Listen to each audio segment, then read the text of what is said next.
Você trocaria algo bom por algo ruim? Logicamente que não. É este o intuito de quem escreveu a carta para os hebreus, de alertá-los de que Jesus era superior a qualquer outro ensinamento, que Jesus ele era o caminho para a salvação da humanidade.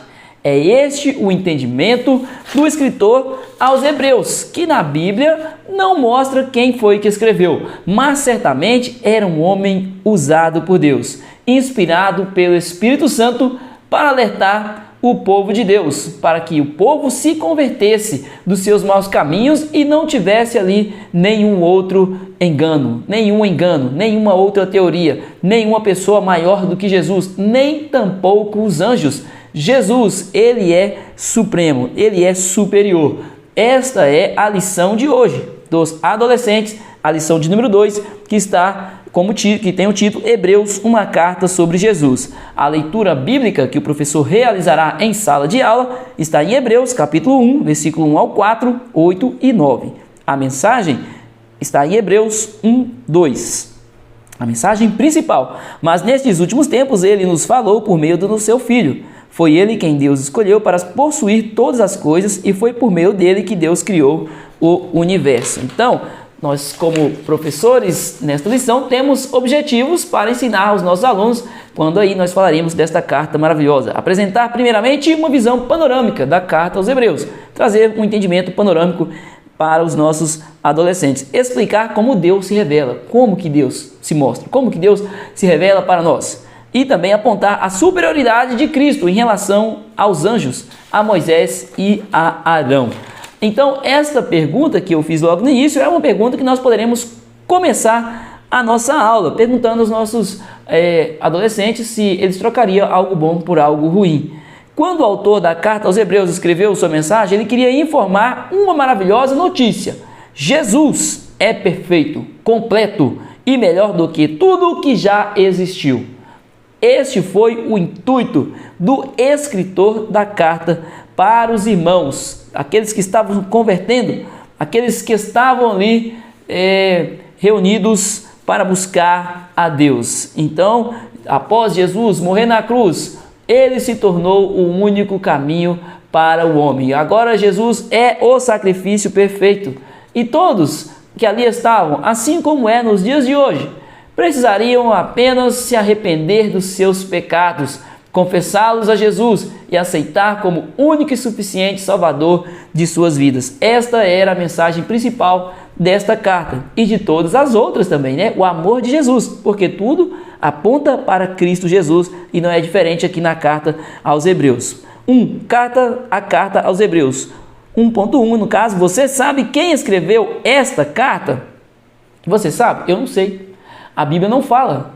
A Bíblia não mostra quem escreveu, mas quando lemos, entendemos a profundidade destes escritos, desta palavra maravilhosa e o que ela causa em nossas vidas e nos ensina. É isso que nós temos que guardar em nossos corações. Alguém escreveu, alguém inspirado por Deus, ponto. A Bíblia não mostra quem, né? Mas, logicamente, que os nossos irmãos, teólogos, estudiosos, procuram entender quem foi. Ao decorrer da história da igreja, personagens como Paulo, Lucas, Barnabé, que foi missionário também juntamente com Paulo, o próprio Apolo, que foi um grande pregador ali na época, Silas também, missionário, Filipe, que foi um evangelista, Priscila e Áquila, todos esses também, aqui juntamente com até mesmo Clemente de Roma, que foi um grande líder da igreja ali em Roma, todos esses foram apontados como escritores da carta aos Hebreus, mas não tem nenhuma fonte confiável que afirme que algum destes foram os responsáveis pela escritura desta carta. Foram apontados, mas não foi comprovado. Como não há qualquer menção direta no conteúdo da carta, nenhum nome específico, muitos teólogos preferem tratá-la como correspondência anônima. Foi uma correspondência anônima. A única impressão que temos é que era um judeu. Então, são várias impressões aqui, na verdade, né? Entendemos que ele era um judeu e que era cristão. Veja bem, aí já distingue, né? Era um judeu. Não era, então, gentil. Era um judeu e esse judeu era cristão. Ele já havia aceitado a Cristo. Vamos falar assim, né? Ele aceitou a Cristo. Ele confessou a Cristo. Então era um judeu cristão, porém de fala grega, provavelmente criado no meio de pessoas ali em um país diferente, né, de Israel. Tinha a fala grega, bem familiarizado com o Antigo Testamento, conhecia muito do Antigo Testamento, por isso que quando nós vemos citar Abraão, Noé, Jonas, muitos outros que estiveram no Antigo Testamento, que são citados no Antigo Testamento. O autor aos Hebreus tinha bastante conhecimento. E ele também era bem conhecido dos irmãos para quem escreveu. Este é um fato. Ele era bem conhecido daqueles irmãos que ali estavam. Para quem a carta foi escrita? Os destinatários desta carta, tradicionalmente, têm sido identificados como um grupo de cristãos judeus. Então, eram os judeus que aceitaram a Cristo, que saíram das raízes, que deixaram o judaísmo e agora eram cristãos. De origem, né, esses cristãos da origem de Israel, então os judeus. Daí o título da carta, aos Hebreus. Qualquer leitor atento perceberá inúmeras citações e imagens do Antigo Testamento.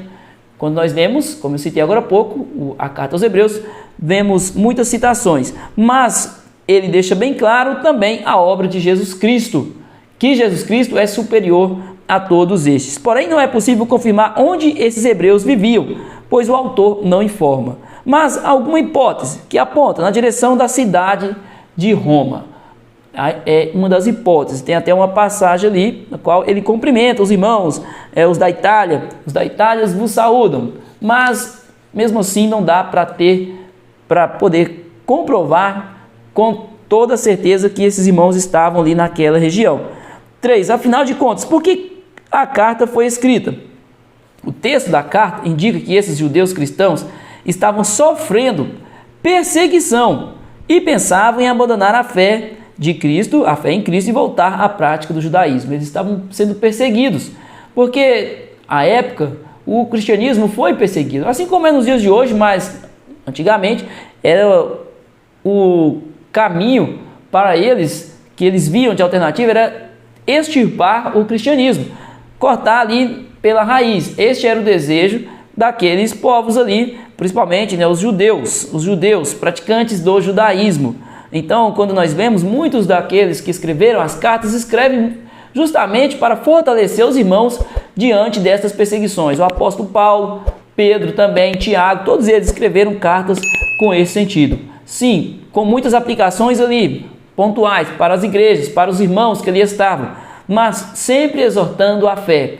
Justamente o que os irmãos aqui também, cristãos, judeus, passavam. Então, desta forma, sendo perseguido, era mais fácil deixar o cristianismo e voltar ao judaísmo e viver em paz. Mas Jesus falou, lá em Mateus capítulo 5, que bem-aventurados aqueles que forem perseguidos, estes que herdarão o reino do céu, são estes que irão morar com Jesus lá nos céus. É isto, Jesus ele pregou isso, ele já avisou que eles seriam perseguidos, que eles seriam humilhados, maltratados, mortos a fio de espada. Jesus deixou bem claro que ser cristão é ser guerreiro, lutador, passar por lutas.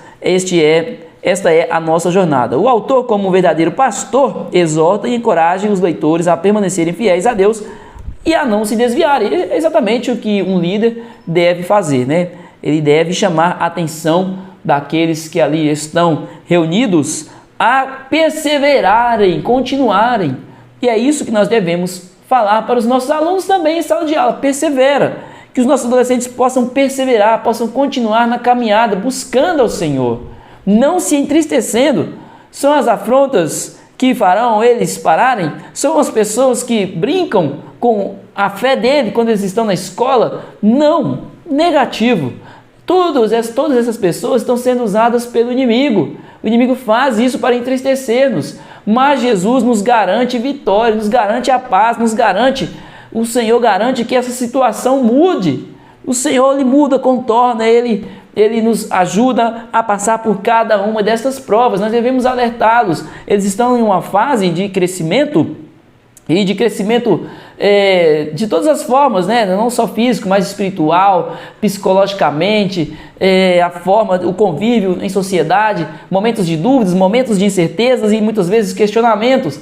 Mas nós precisamos sempre lembrá-los de que Jesus tem a solução para cada um dos seus problemas e mostrar para eles como buscar em Jesus a solução. Logicamente que a solução é Jesus e devemos buscar através da oração, do clamor, do pedido ao Senhor, sempre que olhe para eles, que o Senhor, ensinando eles a orar, quando forem perseguidos, onde estiverem, clamando o sangue de Jesus Cristo, clamando o poder do Senhor em nossas vidas. Então, esta era a exortação aqui do líder, deste líder que escreveu esta carta aos irmãos hebreus. Todos nós passamos por momentos difíceis e podemos ser tentados pelo desânimo, mas não devemos nos entregar. Não podemos nos entregar. Nossos alunos não podem de forma alguma se entregar. Devemos procurar nas Escrituras uma resposta para as nossas aflições. Nas Escrituras, isto. Orar, como eu disse, mas ensinar aos nossos alunos a lerem a Bíblia. Ou, no mínimo, estarem na escola bíblica dominical, nos cultos, participando e ouvindo a palavra de Deus. Porque sempre que nós ouvimos alguém pregando a palavra do Senhor, o Senhor fala conosco. Ou quando abrimos a nossa Bíblia e lemos, o Senhor também fala conosco maravilhosamente. E os nossos alunos precisam entender que os hebreus receberam essa carta justamente na hora que eles necessitavam. E não é diferente deles. Não é diferente dos nossos alunos em sala de aula. No momento que eles precisarem, Jesus está lá. Glória a Deus. 2. O Deus que se revelou em Cristo. O autor inicia anunciando uma verdade fundamental da fé cristã. O conhecimento de Deus não se dá pela investigação humana, mas pela iniciativa do próprio Deus. O conhecimento necessário, a providência, a solução não provém da minha busca, mas provém da providência de Deus, da provisão do nosso Deus. E o Senhor agiu dessa forma. 1. Deus falou pelos profetas. O Deus que falou no passado pelos profetas, falou muitas vezes e de muitas maneiras. Deus usou vários profetas. Profecias, pessoas que entregaram o querer de Deus, que entregaram a providência de Deus ou o juízo de Deus ao povo. Mas Deus nunca deixou de falar com o seu povo. Sempre, se era necessário correção, Deus falou. Se era necessário palavra de amor, de consolo, Deus falou. Tudo que nós precisamos, tudo que necessitamos, devemos correr aos pés do Senhor. O Senhor, aqui então a carta aos Hebreus mostra que o Senhor falou ao seu povo por meio de visões, como está em Isaías, capítulo 6, versículo 1. O Senhor falou através de sonhos. Então o Senhor realizou maravilhas também através dos sonhos, pessoalmente, revelações angelicais, além de palavras e eventos proféticos. Foram muitas situações que Deus falou com o seu povo, muitas circunstâncias na qual Deus falou com aqueles para que eles passassem a palavra ao povo. Ou seja, para quê? Para que o povo pudesse ter paz ou para que o povo pudesse consertar, mas, resumindo, para que o povo pudesse ser abençoado. Sim, a correção também é bênção, né? A correção também é bênção e muitos dos profetas profetizaram justamente a correção para o povo de Israel. Através dos profetas, essa revelação foi entregue em palavras humanas, faladas e escritas em variadas formas, tais como histórias, poesias, provérbios e profecias. Quando nós lemos a Bíblia, nós vemos que tem vários tipos de texto, mas todos eles foram as pessoas que escreveram, todos eles inspirados por Deus. Nós vemos Salomão com os provérbios, vemos Davi com seus salmos, vemos histórias ali logo no início da Bíblia também e adiante, vemos também poesias, profecias, né, os profetas, mas todos eles sendo usados por Deus. Eles eram porta-vozes do Senhor. Eles chamavam o povo a despertar, convocando o povo a voltar-se para Deus. Os profetas, em muitas das vezes, profetizavam, estavam chamando a atenção daquele povo para que se consertasse. Mas não parou por aí, não era só isso. Apesar de, como nosso Deus ele agiu como ele agiu no passado, age hoje e agirá amanhã também, no futuro, ele, quando falava com os profetas ali, ele já também entregava para o povo, para nós, o que viria a acontecer. O que viria a acontecer? Entregava o juízo para o povo naquele momento, mas também já apontava para Cristo Jesus. Em muitas destas profecias, como a antiga aliança não era definitiva, quando havia ali uma profecia, a comunicação era parcial e incompleta, pois apontava para algo maior e permanente. Então sempre Deus entregava a palavra aos profetas. Muito do que eles estavam falando ali, até mesmo os profetas, muitas das vezes não entendiam do que se passava, mas eles estavam sendo instrumento na mão do Senhor. Porque quantas profecias que vieram se cumprir e ainda outras que irão se cumprir. Então muitos profetizavam, falavam, apontando para Cristo, mas além de Cristo ainda, os últimos tempos também foram profetizados, porque o nosso Deus, ele já deixou tudo preparado para que a igreja pudesse se amparar, para que a igreja pudesse continuar marchando, sabendo que tem um alvo, sabendo que tem um destino, sabendo que tem algo preparado para a igreja, e por isso que o caminho está pronto, o caminho já está preparado, porque está nas mãos do nosso Deus e ele é soberano.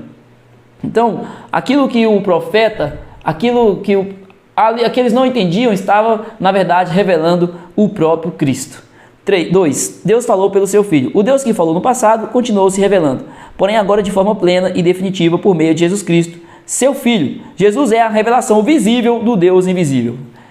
O escritor aos Hebreus, ele faz essa ligação. Os profetas, aqueles profetas foram grandes homens de Deus, mas eles estavam mostrando Cristo, eles estavam apontando o Cristo Jesus, Salvador da humanidade, Remidor, Salvador, que nenhum daqueles do passado era maior do que o próprio Jesus que viria.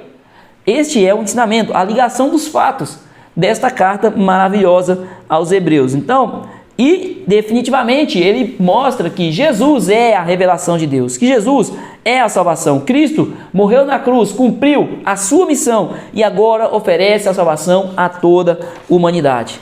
Este era o intuito do escritor aos Hebreus, trazer esta verdade, levar essa verdade àquele povo que estava pensando em abandonar a fé. Ou seja, sempre Jesus, só Jesus, ele é a solução, ele é o caminho, a verdade e a vida. Ele sabe, ele abre a porta, ele fecha a porta também, porque ele sabe o que é melhor para nós. Ele sabe o que é melhor para os nossos alunos. Então, que nós possamos confiar, que os nossos alunos possam confiar no Deus Todo-Poderoso. Não há mais nenhuma revelação pendente, pois ele é superior aos profetas. Ele é a última e completa revelação de Deus. Ele é o Filho que brilha com o brilho da glória de Deus. Assim, o Antigo Testamento se cumpriu no Novo. Jesus é o centro de toda a mensagem bíblica.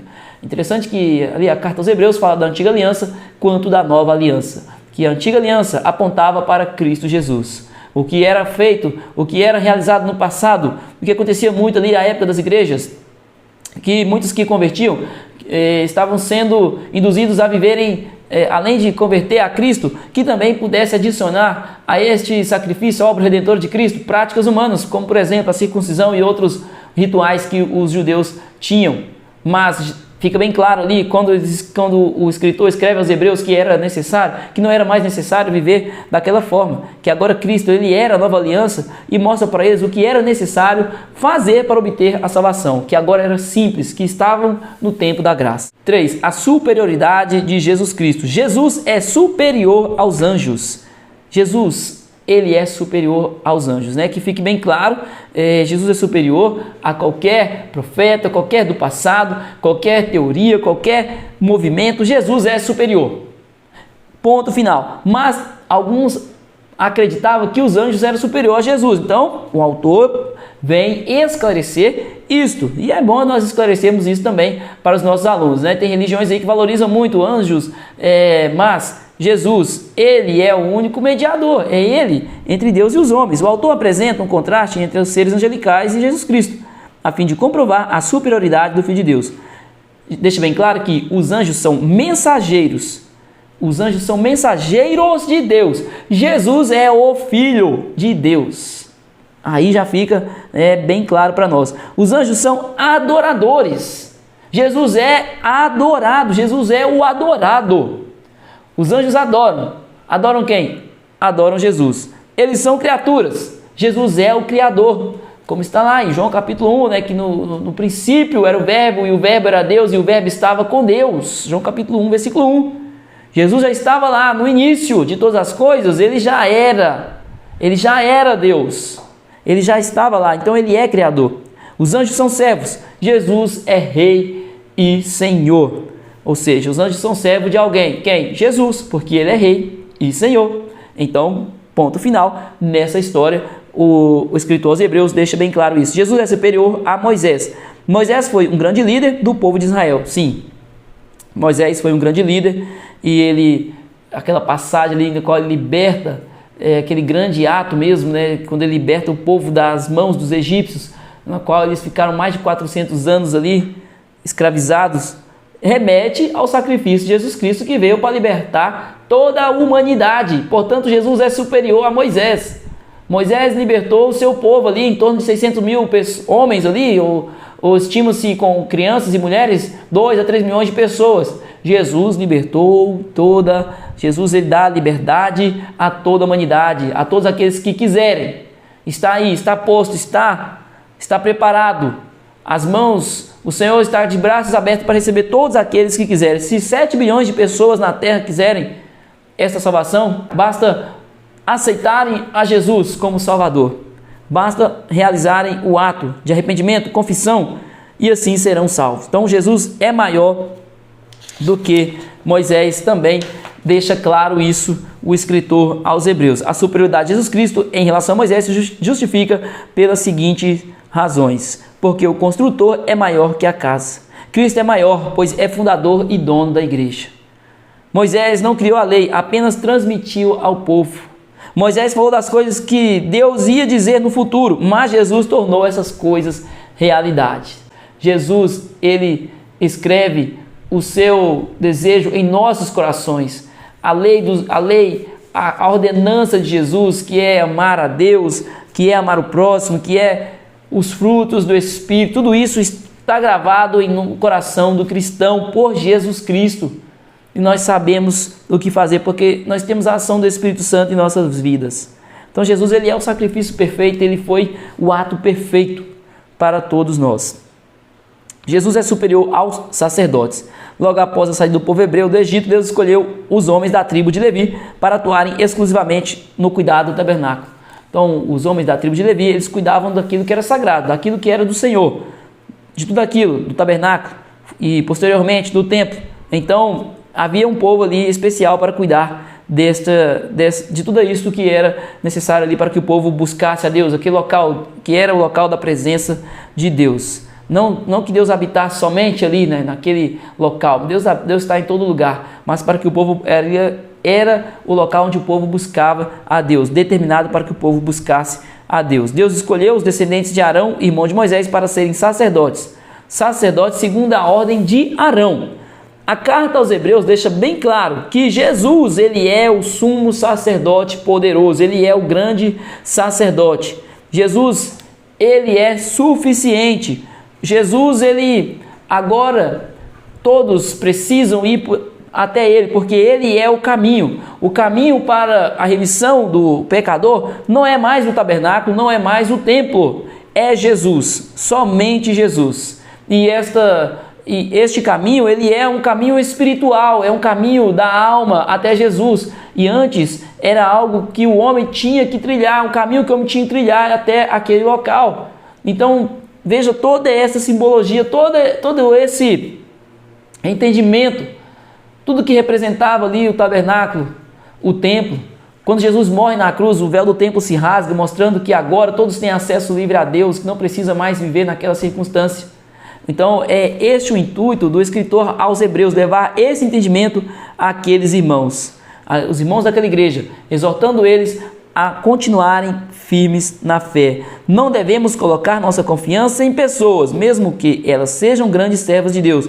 Devemos crer apenas em Jesus. Ponto.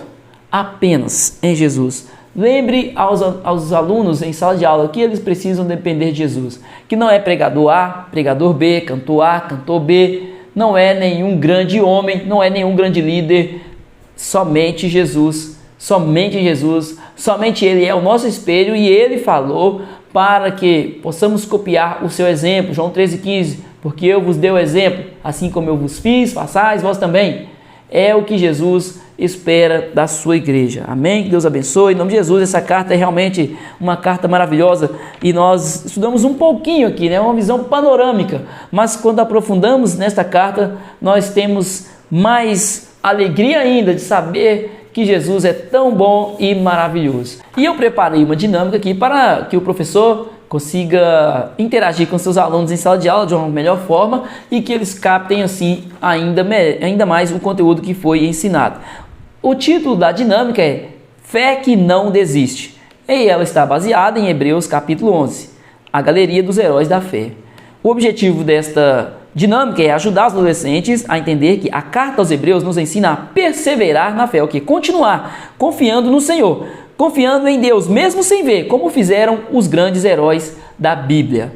Os materiais que o professor precisará em sala de aula é vendas para os olhos, pano ou lenço para tampar os olhos, obstáculos simples como cadeiras, garrafas, almofadas, para criar um pequeno caminho da fé. O professor vai criar um caminho e vai colocar obstáculos ali. Então, coloque obstáculos, né? Então, o outro material, cartazes com os nomes Abraão, Moisés, Sara, Noé, etc. Versículo base, Hebreus 11, 1. Ora, a fé é o firme fundamento das coisas que se esperam e a prova das coisas que se não veem. O professor pode escrever no quadro, pode escrever em um cartaz, então, este versículo base. Como fazer essa dinâmica? Então, vamos recapitular aqui os materiais? Vendas para os olhos, obstáculos simples, cartazes com os nomes, né, que eu falei, Abraão, Moisés, Sara, Noé, etc., esses grandes homens, esses heróis da fé, e o versículo base, Hebreus 11, 1. Então vamos lá, para como fazer. Monte um circuito simples, um caminho, um circuito, com obstáculos pelo chão, obstáculos não perigosos, para que ninguém se machuque, né, tem que ter esse cuidado também, para que todo mundo saia bem aí após a finalização da aula. Escolha alguns voluntários para andarem vendados pelo caminho. Então, o professor vai escolher um outro aluno ali para andar pelo caminho que ele já preparou ali com os obstáculos. Outros colegas farão o papel de vozes. Aí chega o momento, né? Terão duas vozes ali, umas que ajudam, outras que confundem. Então, atenção, duas vozes, as vozes que confundem, as que ajudam, né? As que ajudam e as que confundem. E as que ajudam representam Deus e os heróis da fé, dando boas instruções. As que confundem representam dúvidas, distrações, que dão instruções erradas para impedir, né, de chegar no destino. O desafio é que o participante chegue ao final confiando apenas na fé, ouvidos e não na visão. A fé é justamente isso, né? Nós não vemos, nós sabemos que Deus está aqui, sabemos que Deus está conosco, sentimos a sua presença maravilhosa, mas nós temos que crer. Isso é viver na fé. E essa dinâmica vai ensinar exatamente isso. Ao chegar ao fim, eles pegam um cartão com o nome de um personagem de Hebreus 11 e recebem um breve resumo do que aquela pessoa enfrentou pela fé. Então, o circuito montado. Então, o aluno indo ali, né, a pessoa fala assim, vai pela direita, desvia. Ele vai ter que confiar em alguém. Que vai dar o bom caminho ali para ele andar. E ele chegando lá, ele confiando em alguma dessas vozes, ele vai chegar lá. E chegando lá, ele vai receber um cartão com o nome de um personagem bíblico e o professor fará um resumo deste personagem, lembrando que ele chegou até lá, que esse personagem venceu justamente porque confiou na voz de Deus. Justamente porque confiou no Senhor. Não vai ser uma tarefa fácil para o aluno, né? Porque terão vozes ali. Vai por aí, não vai por aí, não. Ele vai ter que confiar em uma. É certo que uma voz ali estará dando o bom conselho. Isto é certo, né? Quem for dar o bom conselho não pode mudar de forma alguma, sempre dando o bom conselho. E aquele que está confundindo, sempre confundindo, para que não perca o foco da brincadeira e não atrapalhe também o aluno chegar ao destino. Até porque este é o intuito da dinâmica, né? O nosso Deus, ele nos dá o melhor conselho, mas nós precisamos sempre confiar no Senhor. Deus Todo-Poderoso, Ele, enquanto milhares de pessoas, a mídia, vários ensinamentos por aí nos ensinam a andar por vários outros caminhos, mas só um caminho nos leva à vida eterna, é o caminho de Jesus. Então, a aplicação bíblica, leia Hebreus 12, 1 ao 2. Corramos com a perseverança a carreira que nos está proposta, olhando para Jesus. Pergunte para eles, foi fácil confiar nas vozes? Certamente não, né? Eu imagino que não. Eu imagino, vamos ver, né? Como vai ser o desenrolar aí, o professor. Como é confiar em Deus quando não vemos o caminho? Qual personagem da galeria da fé mais te inspira? Será uma dinâmica maravilhosa. A mensagem final, a carta aos Hebreus, foi escrita para encorajar cristãos que estavam desanimando. Assim como eles, nós também estamos passando por lutas. Mas Deus nos chama a permanecer firmes, olhando para Jesus e crendo mesmo sem ver. Deus abençoe. Em nome de Jesus, professor, deixe seu like, se inscreve aí no canal. E também comenta também. Comenta aí o que você acha da dinâmica, o que a gente pode acrescentar. Comenta aí se você tiver alguma dúvida, alguma pergunta. Fala de onde você está assistindo essa aula. Participe juntamente conosco. Que Deus possa abençoar, continuar abençoando a sua vida, em nome de Jesus.